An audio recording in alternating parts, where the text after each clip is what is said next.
Welcome to Alaska Hemp's second virtual newscast. On today's broadcast we will cover the history of cannabis.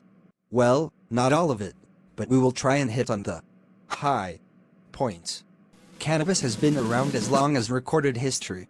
Cannabis, also known as hemp or marijuana, evolved about 28 million years ago on the eastern Tibetan Plateau. In 440 BC, the Greek historian Herodotus wrote that the nomadic Scythians, who controlled vast areas from Siberia to Eastern Europe, made tents and heated rocks in order to inhale hemp vapors that made them shout for joy. The healing properties of cannabis are praised in the oldest known herbal encyclopedia, dating from around 2637 BC, which is attributed to Shen Nong, the mythological ruler and founder of traditional Chinese medicine. Cannabis is included in most medical manuals and pharmacopoeias from this time onwards, and went on to become one of the most widely used medicinal substances in the world. Hindus believe Shiva, the supreme godhead, was given the title the Lord of Bhang, because the cannabis plant was his favorite food. The ancient Hindus thought the medicinal benefits of cannabis were explained by pleasing the gods such as Shiva. Ancient Hindu texts attribute the onset of fever with the hot breath of the gods who were angered by the afflicted person's behavior. Using cannabis in religious rites appeased the gods, and hence reduced the fever. 1841 William Brooke O'Shaughnessy introduced cannabis to Western medicine after living in India.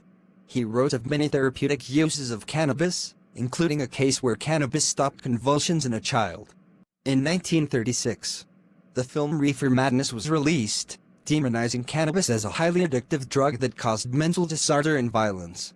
By the late 1800s, cannabis extracts were sold in pharmacies and doctors' offices throughout Europe and the United States to treat stomach problems and other ailments.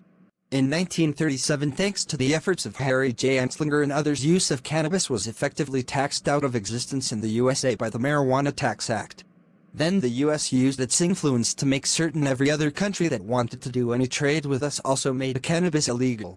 The war on drugs is a global campaign, led by the US federal government. The initiative includes a set of drug policies that are intended to discourage the production, distribution, and consumption of cannabis and other drugs that the participating governments and the UN have made illegal. In 1969, Nixon formally declared a war on drugs that would be directed toward eradication, interdiction, and incarceration.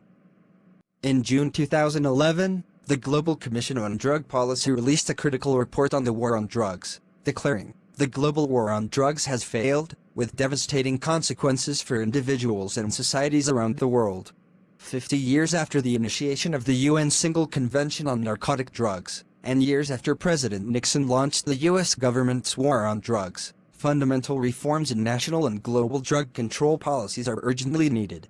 In closing, just let me say that while it has been a long and often hard battle, we have won the war on cannabis on almost every front, and very soon we will return to sanity for most of humanity. This has been Stony Burke for Alaska Hemp, and I hope you have enjoyed today's offering. Peace out. Well, that's another one in the can. Yeah, and now, time to blaze. What the? Sure. I'll turn out the lights, you just go ahead without me.